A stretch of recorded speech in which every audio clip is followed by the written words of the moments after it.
Hi guys, Penny Rose Journals, how you doing? Okay, I am working on another journal, so we are just going to sit today and work on decorating a couple of signatures. Yeah, nothing too exciting. I've just chosen some pages and I just want to put some page edgings on some of the pages basically.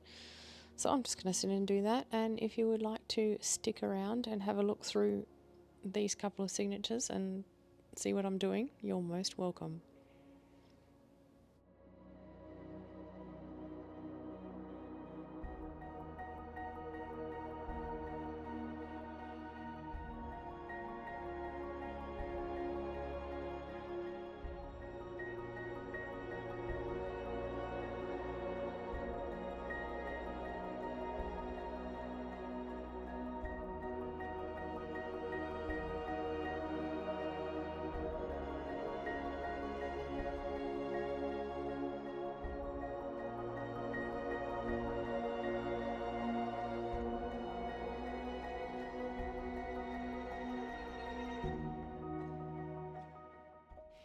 These little edging pieces are just something that were in my stash. I do this from time to time. I'll take a bundle of scraps to my sewing machine or use a stapler or whatever, just gather them up and staple them or sew through them or whatever I'm doing on the day and throw them in my stash. I like using them to edge pages, just as a decorative element. I have a little taggle box here that I have a load of little paper clusters in as well. Same thing, they've either been stapled or sewn or whatever. Yeah, just something I do from time to time to give myself some ready-made embellishments for journals.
This little pocket is one of the ones that I made the other day out of the glue pages and the paper strips. It's just been sitting on my desk ever since, so it's becoming part of this journal with one of those little paper clusters attached to the front.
This is an example of one that I've paper clipped, sorry, not paper clipped, stapled, and just popped into the box, and it's been sitting there for who knows how long. Now that I'm using it, I've decided I want to glue some of the looser parts down so that it just sits and doesn't end up sort of getting bent and damaged when the book opens and closes sometimes. So you don't have to finish things when you make them. Who knows, maybe I would have wanted to tear some of those pieces of paper off, or bend them, or I don't know, anything. add little pieces under them, who knows. But I decided at this point that no, I'm happy with the way it is. I just want to stick them down, and so now I'm doing that. So when you make things sometimes and you're thinking you're going to keep them for a later date for something else, you're not really sure what you're going to do with them, you don't need to finish them off completely. Give yourself some options, leave them so that you can change them and alter them, and you can fit them into sort of any journal then. Say this had been a colour themed journal, I could have tucked bits of paper that were more appropriately colour themed to go with the journal underneath the pieces that were here, and have them just sort of peek out. There's all sorts of things you can do if you leave yourself with some sort of open options.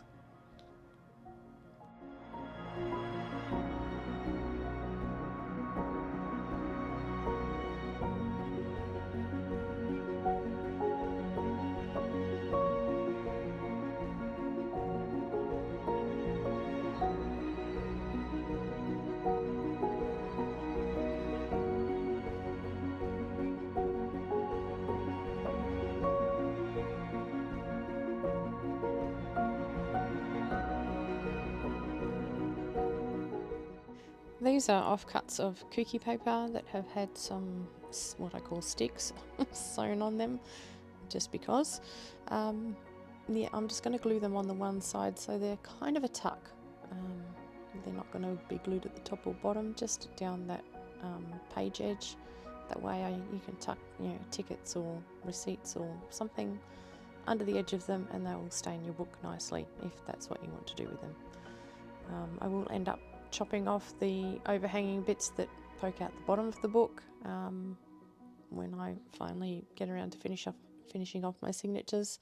But the ones at the top I'm going to leave sticking out the top because I kind of think they're interesting.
This is the brown paper that gets peeled off the outside of the corrugated cardboard when I use corrugated cardboard.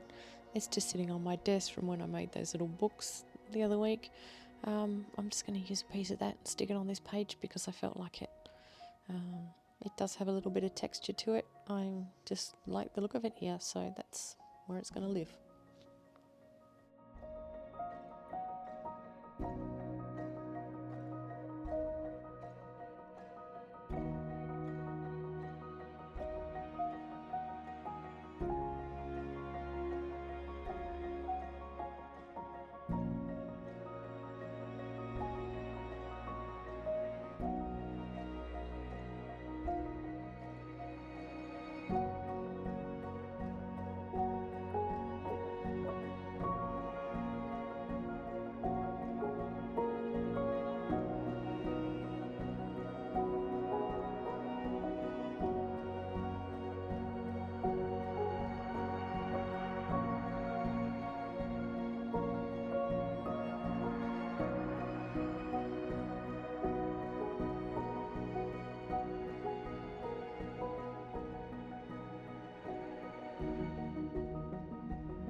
This is a dust cover to an old book.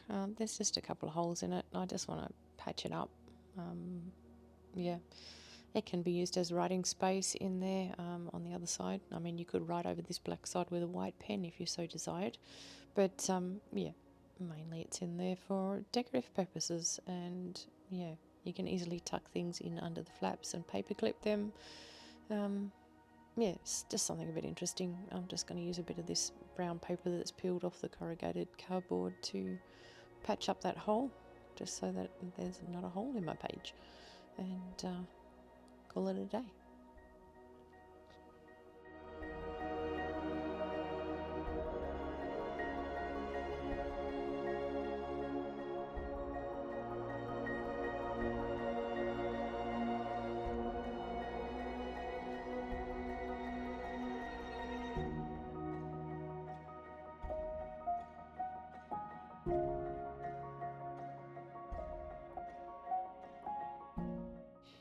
Okay, that's where I'm going to leave that one for today. I'm going to move on and do a second one. There is actually 5 signatures in this particular book, but I'm going to leave this at 2 signatures for today. Basically, we're going to do the same thing with this one that we just did with the last one, so if you don't want to watch all that again, it's a great time to wander off and enjoy the rest of your day. If you'd like to just sit and relax and watch me stick things to this signature, you're more than welcome to stick around.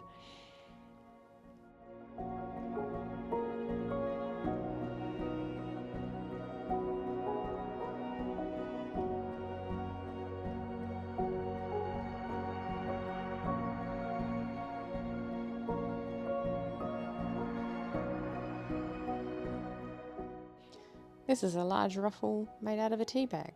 Well, many tea bags. Yeah, I just ruffled it up, squashed it through my my sewing machine and ran 2 threads down it. So yeah, quite a big ruffle and quite textural and interesting. So I do batch dyeing. I end up with a lot of these very dark tea bags, and I'm always looking for new things to do with them. So this was one of those things that I did with my last batch.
Okay, well that pretty much concludes the second signature. I'm just going to glue a little something on the back of this page and I'm going to call it done. So yeah, I hope you guys have enjoyed this. I hope it's been a nice way to spend some time, and yeah, I hope you go along to have a fantastic rest of your day. Thanks for spending your time with me today. I appreciate your company as always. I'll see you again next time. Bye.